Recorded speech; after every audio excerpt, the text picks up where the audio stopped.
Financial Afrique TV dans PIB, Produit Info Brut.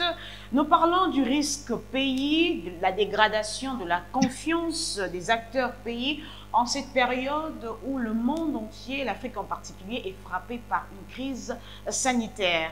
Pour en parler, nous sommes en compagnie de Stanislas Zézé, le PDG de Boomfleet depuis Abidjan. Monsieur Zézé, bonjour et bienvenue. Bonjour. Et à mes côtés, je serai accompagné par Adam Awad, le directeur de publication du magazine Financial Afrique. Bonjour. Bonjour. D'entrée de jeu, quel est l'impact du coronavirus sur l'évolution du risque pays au sein de la zone UEMOA, M. Zézé? Je pense que le coronavirus cette pandémie aura des conséquences économiques et sociales assez importantes. Évidemment, nous n'avons pas aujourd'hui fait des analyses très approfondies pour donner des chiffres exacts, mais nous anticipons déjà une réduction de près de moitié de la performance des économies, donc en termes de croissance économique, à cause des mesures drastiques qui ont été prises pour faire face à cette pandémie, notamment la fermeture d'un certain nombre de business, la fermeture des frontières, donc forcément qui ont un impact, une répercussion négative sur le business. Et également, les mesures de riposte qui ont été prises par les différents gouvernements vont certainement avoir un impact significatif sur les déficits budgétaires qui vont exploser naturellement. Mais je crois qu'aujourd'hui, ils sont tous dans une logique de gérer une urgence, donc forcément, on fait pas vraiment attention à tout ça. Et donc, évidemment, beaucoup de pertes d'emplois parce que beaucoup d'entreprises vont certainement mettre la clé sous le paillasson parce que beaucoup de mesures de riposte ont été annoncées, mais évidemment, il va falloir trouver les fonds pour pouvoir faire face à tout ça. Et donc, tout ça vient nous dire ici que chaque pays sera affecté peut-être à différents niveaux, mais l'impact économique et social sera significatif. L'impact économique et social va se ressentir. La Côte d'Ivoire va organiser sa présidentielle en octobre 2020. Alors, est-ce que d'une manière ou d'une autre, cette crise sanitaire va se ressentir au niveau politique? Forcément, elle va se ressentir au niveau politique, mais je pense que pour l'instant, les gens ne sont pas nécessairement préoccupés par les élections. Ils sont plutôt préoccupés par sauver des vies, par sauver une économie. Mais forcément, après cette pandémie, ce sera l'heure du bilan, et donc forcément, ça aura un impact politique. Même si la tenue des élections elle-même, je crois que si la crise continue, à un moment donné, je crois qu'il sera nécessaire pour les politiciens de penser certainement à un éventuel report. Je crois que j'ai déjà cru entendre que c'est un peu sur la table, mais ce qui paraît tout à fait évident parce que le processus d'organisation est quasiment arrêté. Alors, donc, nous poursuivons avec vous. Après cette lecture de l'impact au sein de la zone UEMOA, quid alors de la zone CEMA qui est frappée par la chute des cours du pétrole? Je crois que tous les pays qui ont généralement qui ont une économie qui n'est pas très diversifiée et qui dépendent d'un secteur particulier vont être très touchés, spécialement les pays de la CEMA où beaucoup d'entre eux sont des pays producteurs de pétrole. Donc, vont certainement souffrir énormément des conséquences de cette pandémie-là. Mais en général, comme aujourd'hui, que ce soit l'UEMOA, la CEMAC ou l'Afrique, tous les pays seront durement frappés par les conséquences de cette pandémie. Alors, nous allons nous tourner du côté d'Adam Awad. Par rapport à cette lecture qui a été faite sur la zone UEMOA, la zone CEMAC, qu'est-ce que vous pourriez ajouter à cela? Oui, Stanislas. Alors, on a une question qui revient souvent. Est-ce que finalement, la cote de crédit, la cote de crédit des pays de l'UEMOA et de la CEMAC sera dégradée avec ce coronavirus? Parce qu'on a vu une grande agence internationale dégradé la note du Congo dernièrement. Est-ce qu'il y aura un impact donc sur toutes les notations souveraines des pays de l'UEMOA et de la CEMAC?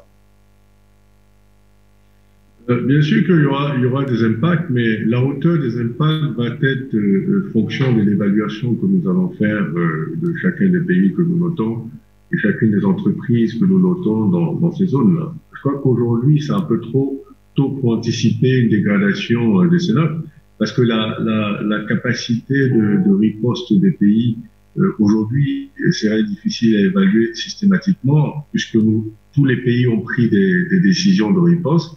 Maintenant, il faut évaluer la performance et cibler la performance de ces programmes de riposte avant de prendre une décision. Je crois que cette grande agence a certainement anticipé ou présumé d'une incapacité de riposte pour prendre sa décision. Mais nous, à Bloomfield, nous ne procédons pas comme ça. Nous ne sommes pas dans l'émotion, dans le sensationnel. Nous sommes surtout dans prendre en considération les évaluations que nous allons faire après que ces plans de riposte soient déroulés. Parce que l'objectif du plan de riposte, justement, c'est de faire face aux conséquences économiques qui pourraient éventuellement réduire la qualité de crédit de ces pays-là. Mais tant que ces plans ne sont pas encore, ils ont été annoncés, mais ils n'ont pas vraiment encore été mis en branle, c'est difficile aujourd'hui de systématiquement faire une dégradation. Aujourd'hui, nous pouvons anticiper sur une perspective négative, naturellement, vu comment les choses vont évoluer. À Bloomfield, ce que nous avons décidé de faire, c'est de mettre tout le portefeuille sous observation. Donc, ce qu'on appelle le rating watch, et d'observer, d'évaluer. Un certain nombre d'entreprises sont en ce moment en revue, et de pays sont aussi en revue, et au sorti de nos analyses, nous pourrons éventuellement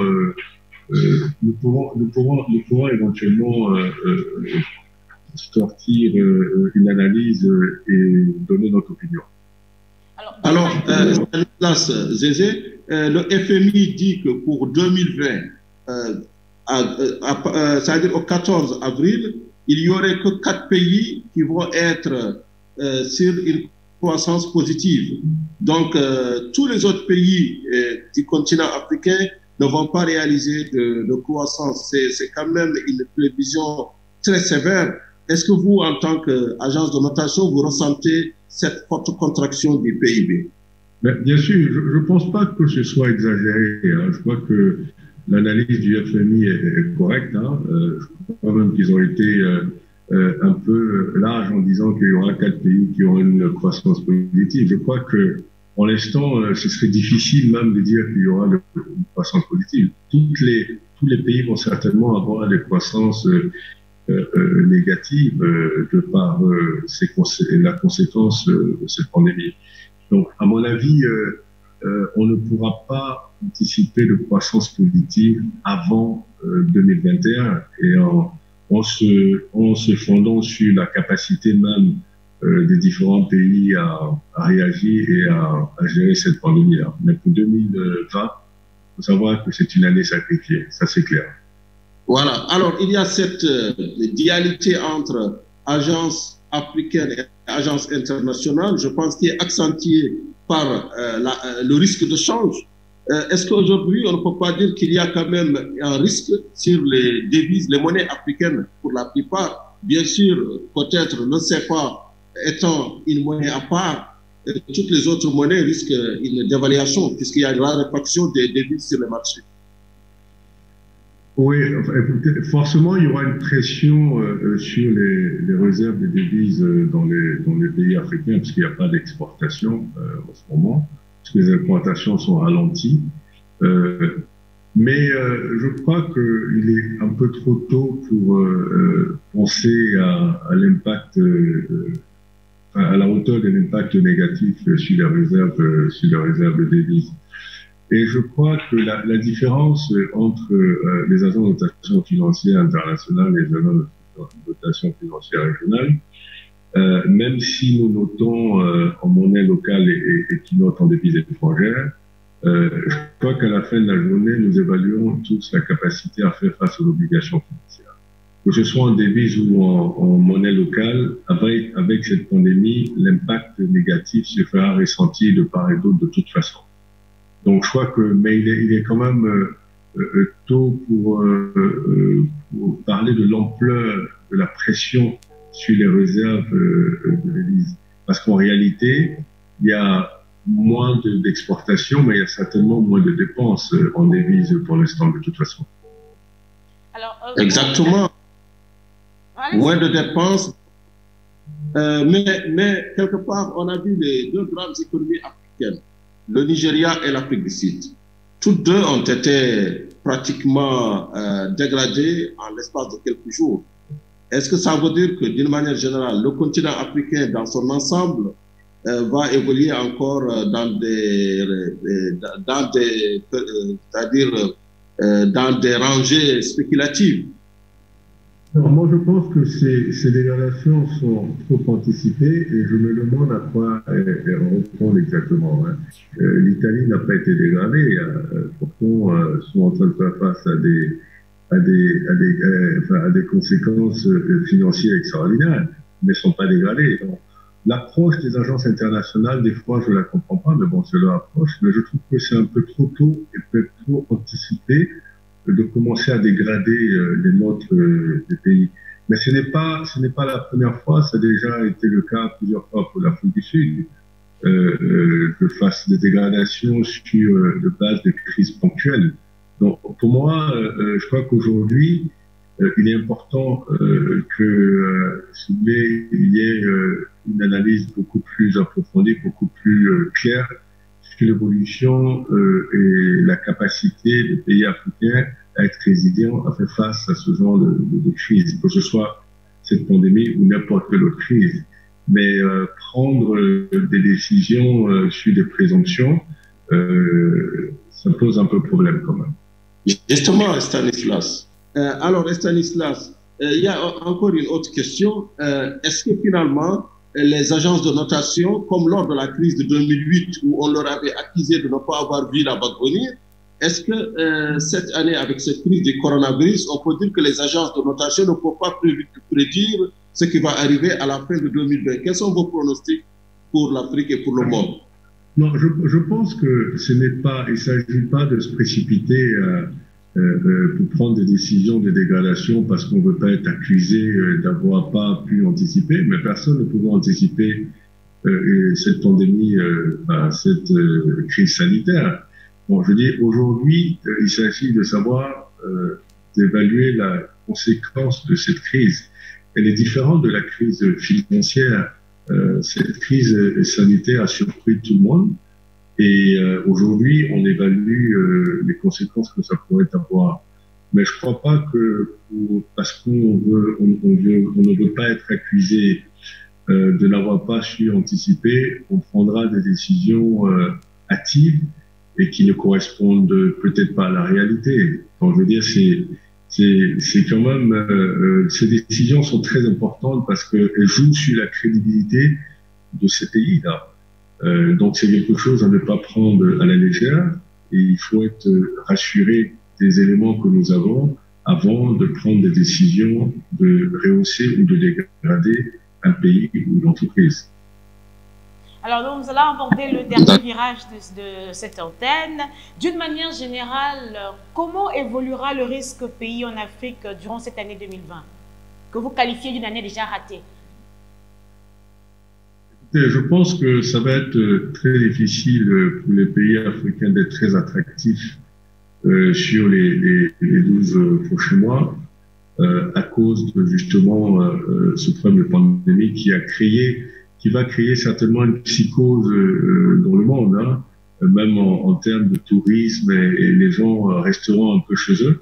Donc ça va le tourisme va certainement souffrir de façon significative. Et je crois que les décisions d'investissement seront certainement ralenties, toujours dans cette logique de psychose et de prudence. Et donc, cette année va être une année assez difficile pour le monde entier, mais en particulier pour l'Afrique. ce sera une année extrêmement difficile. Mais en même temps, c'est une opportunité pour les pays africains de repenser leur modèle économique. Et c'est une opportunité pour les pays africains de commencer à mettre l'accent sur l'économie domestique, sur la transformation de leurs propres ressources naturelles. Et c'est aussi une opportunité pour eux d'acquérir une certaine indépendance, parce que au sorti de cette crise, on va commencer à assister à une sorte de protectionnisme à moyen terme, où les grands pays vont se recroqueviller sur eux-mêmes pour penser leur plaie et redynamiser leur économie. Et donc les pays qui sont dépendants dans cette période vont certainement souffrir. Donc c'est une opportunité justement de développer la capacité de résilience en étant autosuffisant dans tous les besoins.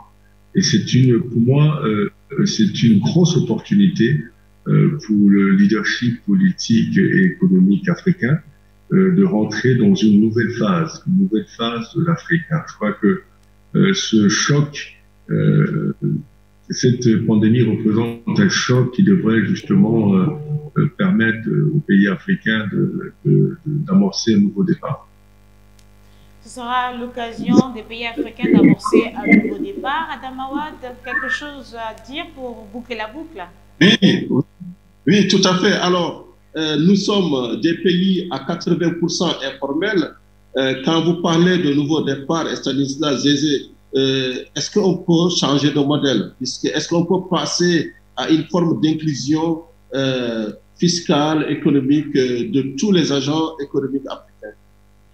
Je crois que c'est l'opportunité de sortir de l'informel. Parce que, évidemment, les revenus des pays vont baisser de façon significative.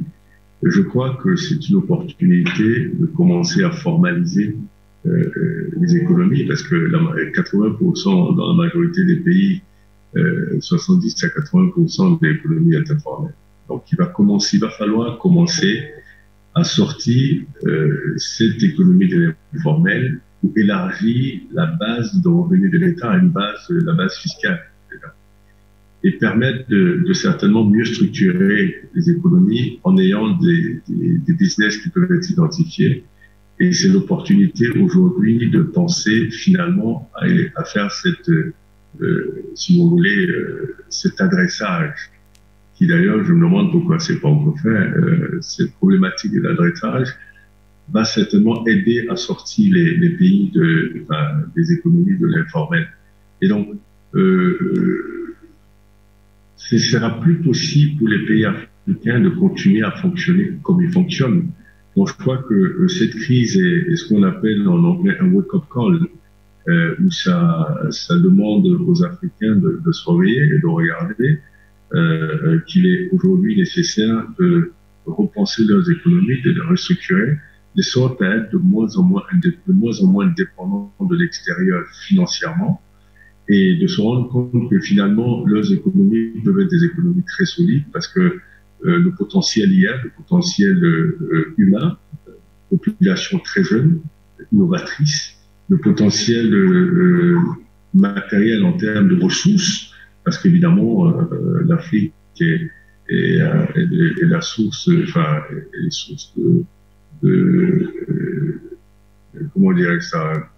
L'Afrique représente évidemment le plus gros nombre de ressources naturelles. Donc tout est là, les intelligences, les hommes et les ressources. Et aujourd'hui, peut-être qu'il est temps aussi que ces économies mettent au milieu de leur stratégie d'être humain, capitaliser là-dessus pour pouvoir justement développer cette économie-là. Donc pour moi, ce n'est pas une fatalité, c'est une étape. Ce ne serait pas la première pandémie dans le monde, et ni la dernière, mais c'est des électrochocs comme ça qui permettent au pays de repenser de façon de voir les choses, à l'humanité d'ailleurs. Et ceci est une vraie opportunité pour les pays africains. Merci beaucoup, Stanislas Zézé. Je rappelle que vous êtes le PDG de Boomfeed. Merci d'avoir été des nôtres depuis Abidjan. Merci également à Adama Wade, le directeur de publication du magazine Financial Afrique, qui était des nôtres, comme toujours, dans PIB. Merci également à vous de nous avoir suivis. Merci. Nous vous donnons rendez-vous la semaine prochaine dans un nouveau numéro de PIB.